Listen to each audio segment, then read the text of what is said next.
चलिए, जैसा कि आपके 2-3 प्रश्न थे। पहला प्रश्न तो ये था, आप जुड़ते रहिएगा, बात मैं अपनी चालू करता हूँ। एक तो प्रश्न ये था कि जिन लोगों का जॉब मिल गया है, जिन लोगों जो जॉब पा लिए हैं, क्या उनको सर्वोच्च न्यायालय के आदेश के बाद कोई दिक्कत आ सकती है? पहला प्रश्न जो बारंबार लोगों के मन में उठ रहे हैं, एक प्रश्न ये था। दूसरा प्रश्न था कि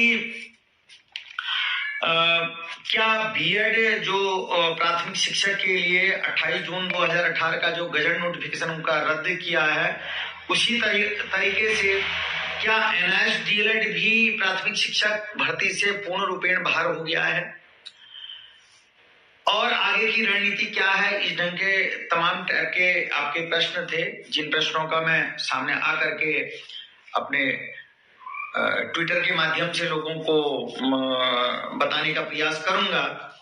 पहला तो प्रश्न आपका, क्या जिन्होंने जॉब मिल गई है, जिनको जॉब कर रहे हैं, उनको कोई दिक्कत होगी? क्या जजमेंट में इस बात का उल्लेख है कि उनको जॉब से निकाल दिया जाएगा? क्या राज्य सरकार हमको जिन्होंने जो जॉब कर रहे हैं उनको बाहर कर देगी? तो निश्चित तौर पर मैं आपको इस बात को बताना चाहता हूं। आप लोगों को सबसे पहले इस बात का कानून में ध्यान रखना है कि जजमेंट में इस बात का कोई उल्लेख नहीं है कि जिन लोगों को जॉब मिल गया है वो बाहर होंगे, पहली बात। दूसरी बात कि उनको जो नियुक्ति पत्र मिला है, जो ज्वाइनिंग लेटर मिला है, वो रिटर्न में मिला है। अब प्रश्न यह है कि जब ज्वाइनिंग लेटर आपको रिटर्न में मिला है तो आपकी जॉब के लिए भी आपको जॉब अगर हटाया जाता है तो तब भी सरकारें, आपकी राज्य सरकारें, आपका डिपार्टमेंट आपको रिटर्न में ही इस बात की सूचना देगा कि इन कारणों से आपको जॉब से हटाया जाता है। तो आप निश्चिंत रहिए, उसके बाद भी आपको समय देगी विभाग, समय देगा कि आपको किन कारणों से हटाया जा रहा है और कितना समय दिया जा रहा है। तो जब तक ये कोई भी बातें नहीं हो रखी हैं, आप लोग पैनिक मत होइए, चिंता मत लीजिएगा। तो जिन लोगों को जॉब मिल गया है उन लोगों को कोई दिक्कत भाई अभी तक कोई दिक्कत की बात नहीं है, आप निश्चिंत रहिए, ठीक है।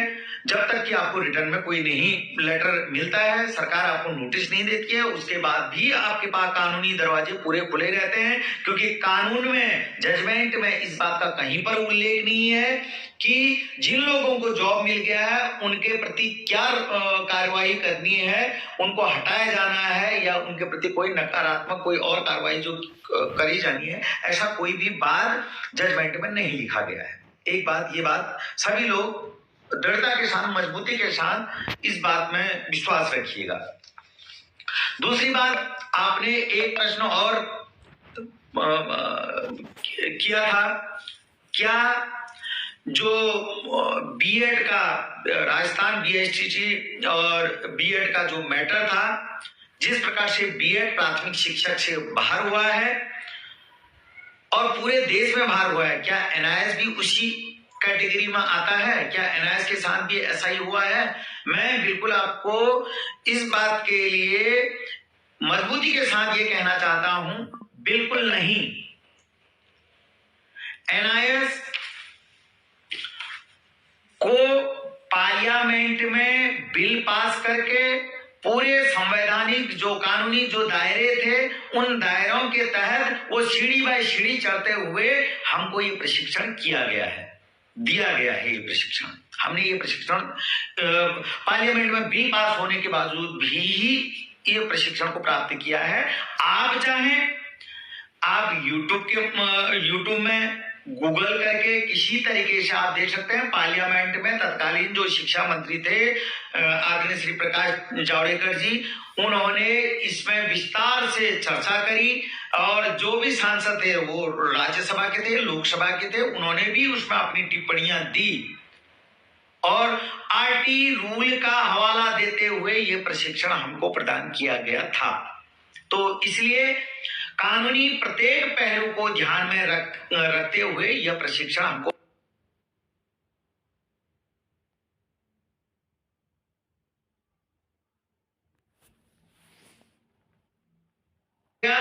बस एनसीटी ने एक गलती कर दी। 22 सितंबर 2017 को एक गजट नोटिफिकेशन के लिए आदेश तो गजट डिपार्टमेंट को किया,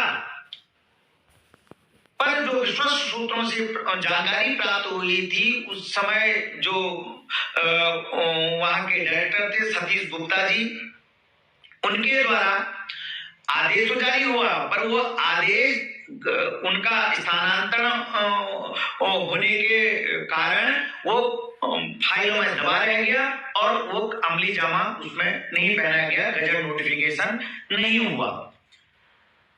तो अगर इसका जो कार्य अधूरा है, हम गजट के लिए अगर मांग कर रहे हैं तो ये हम नई मांग नहीं कर रहे हैं। जो काम अधूरा है उस अधूरे काम की हम मांग कर रहे हैं कि उसको पूरा किया जाए करके। तो बीएड में क्या हुआ था, गजट नोटिफिकेशन तो किया था, पर पार्लियामेंट में जो कानूनी जो और दायरे होते हैं, जो उनकी कमेटी होती है, एक्सपर्ट कमेटी होती है, ये चीजें उसमें नहीं की गई थी। केवल एक गजट बना दिया गया था और जो गजट बनने से पूर्व के जो पार्लियामेंट में बिल पास होता है, अन्य जो संवैधानिक जो कायदे कानून होते हैं उनको ध्यान में नहीं रखा गया था।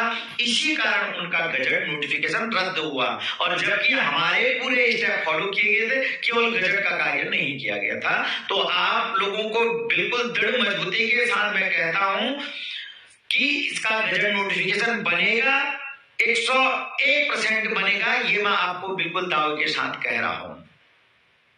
ठीक है। दूसरी बात, अब प्रश्न क्या है कि हमारी रणनीति क्या होगी।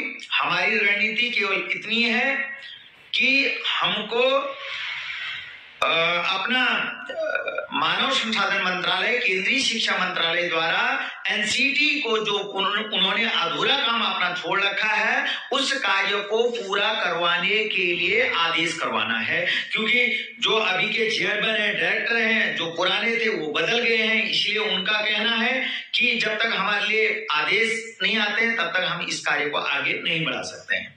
और इस कार्य को कई स्टेपों में आगे बढ़ाया जा चुका है, पर हमारे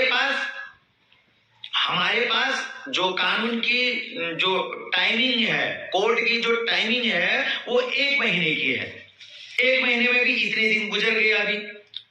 तो इसलिए अविलंब हम सभी साथियों को दिल्ली में आना चाहिए। आप दिल्ली आइए और आपके जितने भी जिस क्षेत्र से जो बिलोंग करते हैं अपने सांसदों को अपनी पीड़ा को बताइए और उनको कहिए कि जो अधिकारी हैं, उच्च अधिकारी हैं, उनको आप आदेश करिए। आदेश करने के साथ इस कार्य को तुरंत करवाने के लिए आप लोग निवेदन कीजिए। जब तक आप ये कार्य नहीं करेंगे तो क्या होगा, कार्य तो होगा ही होगा। गजट तो नोटिफिकेशन 14 लाख लोगों को जो उनका डिप्लोमा है उस डिप्लोमा को रद्द कर देना इतना आसान काम नहीं है। एनसीटी ने क्लेरिफिकेशन लेटर में लिखा है कि भाई ये जो 18 महीने का डीएलएड है 2 साल के डीएलएड के समकक्ष है और ये नई भर्ती के लिए पात्र हैं।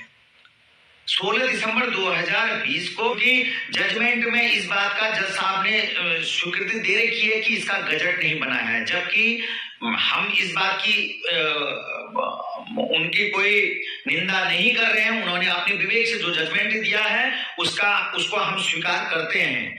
कुछ खामियां हैं, उस खामियों को दूर करते हुए जो कानूनी जो दायरे हैं उस दायरों के तहत हम आगे की कार्रवाई करेंगे।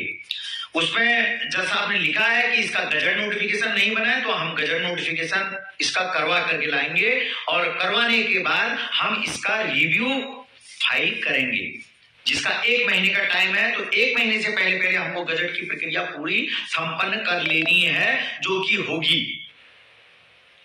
और यदि आप लोग इस बाबत में सहयोग करते हैं, सहयोग का मतलब यदि आप लोग दिल्ली में एनसीटी कार्यालय में और दूसरा मानव संसाधन मंत्रालय के कार्यालय में और धर्मेंद्र प्रधान जी केंद्रीय शिक्षा मंत्री जी के कार्यालय में अधिक से अधिक संख्या में यदि उपस्थित होते हैं, तो यह कार्य जल्दी से जल्दी संपन्न होगा। और जैसे कि कई लोग कहते हैं भाई रिव्यू हम फाइल करेंगे, उसके बाद रिव्यू खारिज होगी, खारिज होने के बाद फिर हम क्यूरेटिव पिटीशन में जाएंगे। आपको थोड़ा सा उस सिस्टम को भी बता दूं।